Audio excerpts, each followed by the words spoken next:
Sup you phonies, and how's it going, and welcome to another Blender tutorial. Today we're gonna make the stairway to heaven, or at least what I think what it looks like. As usual, I'm trying to keep it beginner friendly. We're gonna go through different modifiers you can use for your own scenes, and if you have any questions throughout the thing, just let me know in the comments below. Specifically, we're gonna use the array modifier today and the wireframe modifier. Also, we're gonna go through how to and why to parent objects to each other, and also using one specific constraint, the track 2. But enough talk, let's get started. As usual, we're starting our scene with Mihao. We really don't need him today, but I'm still gonna keep him for scale purposes. In the beginning, I just make my scene. I start with the plane and see what am I gonna do here. Now I need my stairs, because the stairway to heaven is going to be stairs. I'm starting with the little cube, and there's two ways how to do that. One way, the wrong way, is just making the steps, copy paste them on top of each other. I'm here in edit mode, and then I copy those, bring them on top of that, and then I'm gonna copy those. I'm gonna keep going until I have stairs, and you can figure that that's not the most efficient way to do that. A better way to do that is going to be an array, but we're going to get to that later. Now I have my little stairs. On top of the stairs I make another cube, and I make it the same width like my stairs. I'm going to do that in edit mode, so I have more control over what I'm doing. And now I subdivide it, and under the subdivision settings I can adjust how many cuts I want, and I want quite a lot, because in the end I'm going to use the wireframe modifier to actually make it see-through. Look at that, wireframe, and now I actually have a grid I can see through, which is pretty cool. You can also adjust the thickness and all that, but in the beginning this is not necessary. Now I'm going to delete faces and edges so I can actually see through that thing. So when I go back to object mode, I have the back open, because this is where the camera is going to pass through. It's going to walk up the stairs and through this little gate. Now I make a copy of my staircase and bring it up, because this is going to be the big one. I'm going to have a big side of stairs after the first side of stairs. But I'm not just going to make it bigger. I'm going to use another array modifier. I can't use the one I have already. I have to make another one and have them on top of each other. And now under the settings, I can adjust where I want it to go. So I want it to go towards the y-axis and the z-axis. So I want it to go to the front and up. And under the count, I can adjust how many of those I want. But first I need to adjust perfectly where I want it to be. After I'm done with that, I just increase the count number, and now I have a huge flight of stairs. It's very big, and the idea is that you can't even see the end. That's how big it is. Now I'm gonna make a little bridge between my two staircases. I'm gonna make another plane. In edit mode, I'm gonna adjust the size until I like it. And you can always come back to those things if you don't like it at some point. Important is only the general position. So I'm going to bring it all in the right position, so it actually makes sense that you could pass through it. Because if you can't make it to heaven on this way, then what's the whole point, right? Now I decided I don't want it to just be a ground, I want it to be a cube. So I just extruded it up, bring it to the right position and scale. So, because then I'm gonna do the same thing. I'm gonna make a little grid out of that. And for that I need to select all the edges, subdivide until I like the amount of subdivisions. Then I'll go back to the modifiers and make it a wireframe. Pretty cool, right? Now I just have to delete some of the front faces so you can actually walk through.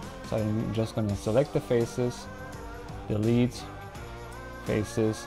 I'm going to do the same thing on the other side, delete all the faces, and now you can see through. I'm going to make it even, delete, Perfect. Now when you see through it, you can actually walk through this little gate. Now my general scene is done, so now I want to focus on the camera movement a little. And I don't want to move the camera itself. What I usually do is I make a null object, parent my camera to the null object, and then I move the null object instead and animate the null object. So I make a little cube null object, bring it to the same position where my camera is, select the camera, and then my null object, and then hit Ctrl P, and now it's parented. So wherever my null object goes, that's where my camera goes. Under the camera settings, I adjust the focal length of my camera, go through cycles so I see what it actually looks like, and now I bring my null object to the position where I want the animation to start. Still need to figure it out because I'm not really sure, but that's the great way to do that. I'm going to bring the ground a little closer so we can start the animation a little earlier. I think that one is going to be actually longer. Usually my animations are only 250 frames, but this one is going to be like 1000. So I'm going to add a sky HDRI so we see, okay, it's in heaven, it's in the sky, it's cool. Make the animation 1000 frames long. It's going to take forever to render, but I think it's going to be worth it. And now with I can animate the keyframes. So I go in the first frame, hit I on the location, then I go to frame 100 and bring the camera to, or the null object rather, I bring it where I want it to end on frame 100, and then I hit I again, go a few frames forward. But before I do that, you can always adjust the positions in the graph editor, which is super cool. So you don't have to fine tune it with the actual object. You can do that in the graph editor, very helpful. So now I'm gonna go to frame 300 or so, bring my null object to where I want it to be at around 300, which is on top of the stairs, and then hover over my location, hit I, another keyframes are done. Now I'm gonna go to frame 500, bring the camera to the end of the bridge, hit hover over location, hit I.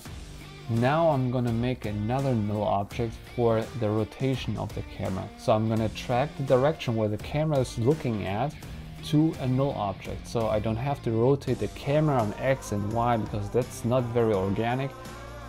Instead, I'm gonna have a null object. The camera is always going to look at the null object, so wherever the null object is going, the camera is always going to follow, and that's how you do it.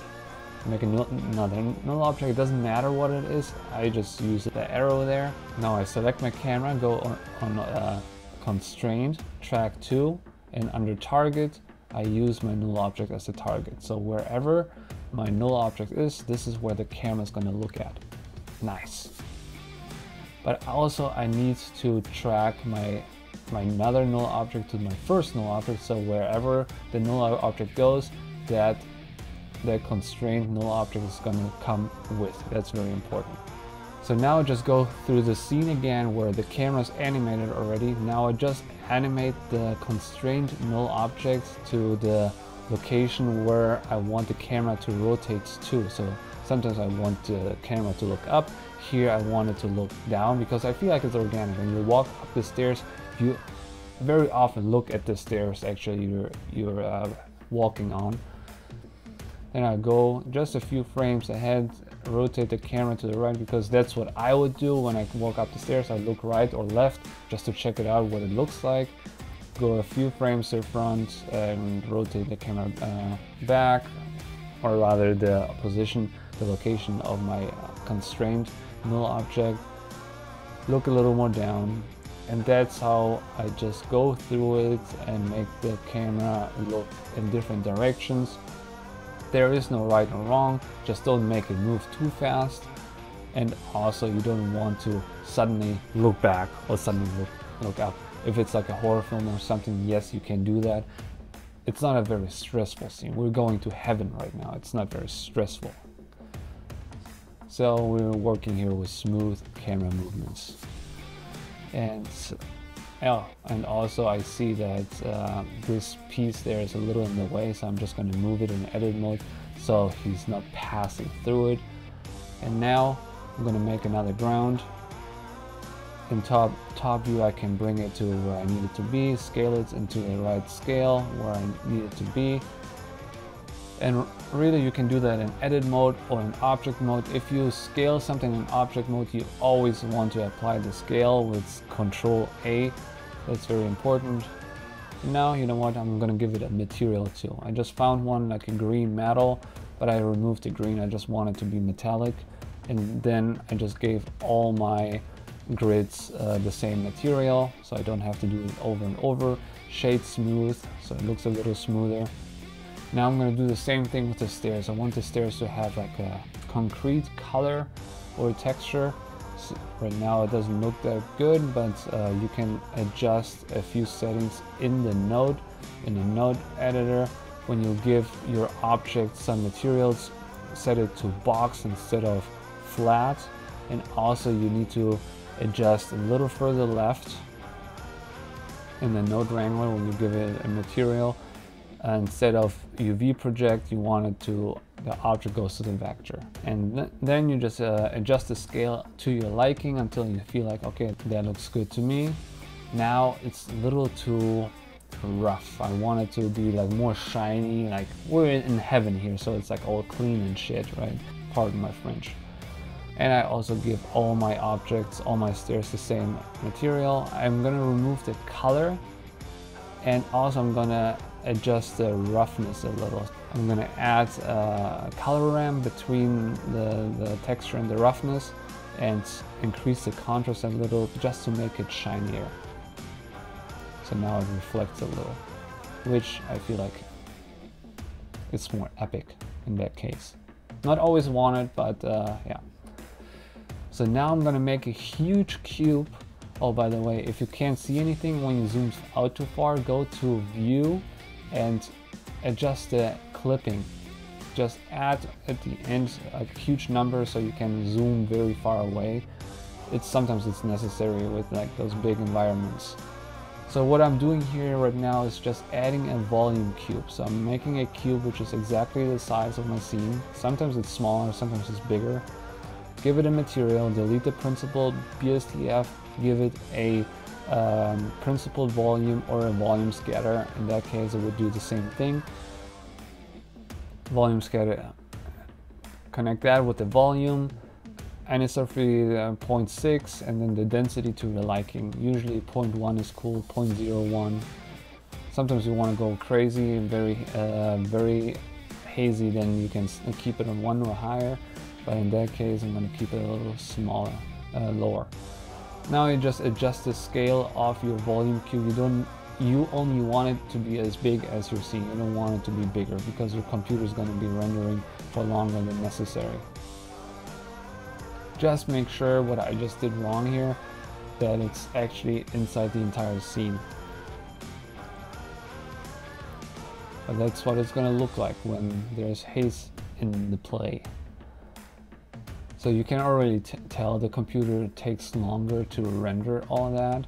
So just be aware, if your computer is not that strong, you probably want to skip the haze altogether. But I feel like it always gives it more depth and it looks better, more real. So that's why I did it here.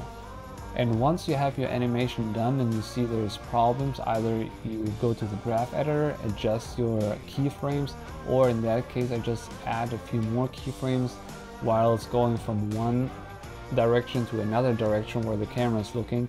I want to add something in between, so it's not looking upwards, I want it to go sideways. So that's what I'm doing right now. Also, you have to decide, do you want your keyframes to be eased into each other or linear? That's up to you. It really depends on the case, what you want.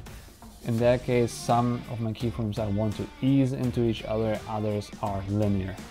That means, easing means when something goes from A to B, like this, that would be the animation. Starting again. Easing would be, it starts slow and ends slow. That's easing. Start slow and end slow. Linear is robotic. Sometimes you want it, sometimes you don't, so it really depends. Just that you're aware, when you select your keyframes and hit T, this is where you can select if you want them to be eased or not. Here I realized, oh man, my cube is not even in the scene. So I made it a little bigger and brought it to the beginning where the camera actually starts. Then I realized, oh man, my haze is way too strong, so I applied the scale and go back to my object nodes and make sure that it's not that hazy. So 0.1 or 0.01 usually works best for me. So that's the haze we're working with right now. Also, a cool thing is you can add noise to your haze. So you just make a noise texture. If you just hook it into your material output, go to a material preview, you can see what the noise looks like, the dark and white. Then you can just adjust the scale of it, or the roughness, or the detail, or distortion until it is kind of what you like. I didn't spend too much time on it. I should have, because that can make a big difference. But you can also animate the noise texture, so kind of it's moving a little. I used it here and there, it's very helpful. Then you just go on 4D on the noise texture and animate the W value. You can either do that with 2 different values, or the way I did it, I made one keyframe and then I selected this keyframe, went to Modifier and added some noise to it. So it's basically just changing all the time. Adjust the scale and the strength to your liking. Rule of thumb, make it rather smoother than too harsh, otherwise you see some glitches, and you will see that in the final scene too, that it's not perfect.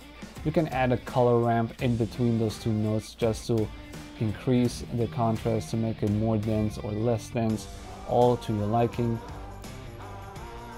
It's basically just increasing the contrast, and the noise, the color ramp is a great way to do that. There's also a curves node you can do it with, but I usually like to use the color ramp. Then I realized, you know what, I want a red carpet to be in the beginning. So when you walk up to the stairs of the stairway to heaven, I want there to be a red carpet, because why not? So I just found one on Blender, on the Blender kit, and brought it to the right position. And then either I could have copied it a couple of times, but in that case I made another array, because arrays are great. So under the modifier I just hit array, and with the array it's important the right order. This carpet had a few arrays, had a few modifiers already, so you want the new one to be on top, but it always depends. Play around with that.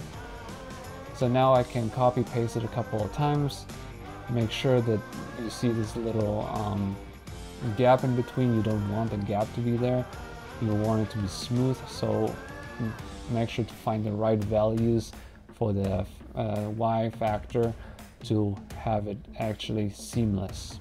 Right now there's some seams, but when you adjust the numbers, it's going to be perfect. Then I also realized I don't like the color fully, so I go into the nodes of the carpet and give it the red I want. I want it to be like bright red, a nice contrast to everything else is like sky colors or like silver, metallic.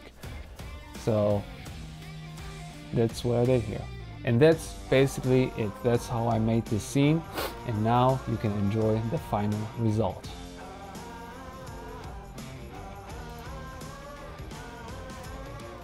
We're walking up the stairs. Do you see those little glitches here and there? Like every few frames? That's the noise modifier. I didn't adjust it perfectly. That's why. But yeah, it looks good. The camera's walking up through the little bridge, looking left and right, looking behind you. It actually has a good vibe. It could be a horror film. If there was a monster suddenly behind him, that would be a cool horror film. Now he's looking up the stairs, it's like, fuck, do I really have to walk this now? But that's how it is. If you want to go to heaven, you have to work for it. So that's basically this scene. Very simple, just a few objects, and that just shows you how you can use modifiers to model things very simple, in a very simple way. And I really recommend using those. If you have more questions about the modifiers, either ask me or just Google them, what they all do.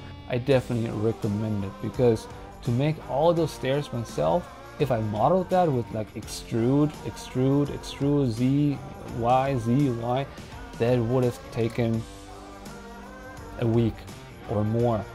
But with those arrays, you just make copies and copies and copies. You can make a big flight of stairs like very simply. The entire scene took me around, I think like 2 hours to make, an hour and a half. If I knew what I was doing, it probably would have taken like maybe 20 minutes or so. But I didn't really have a plan. I just started, and that's what I got. But I'm very happy with the result. If you have any questions, please let me know in the comments below, and see you in the next video. Bye.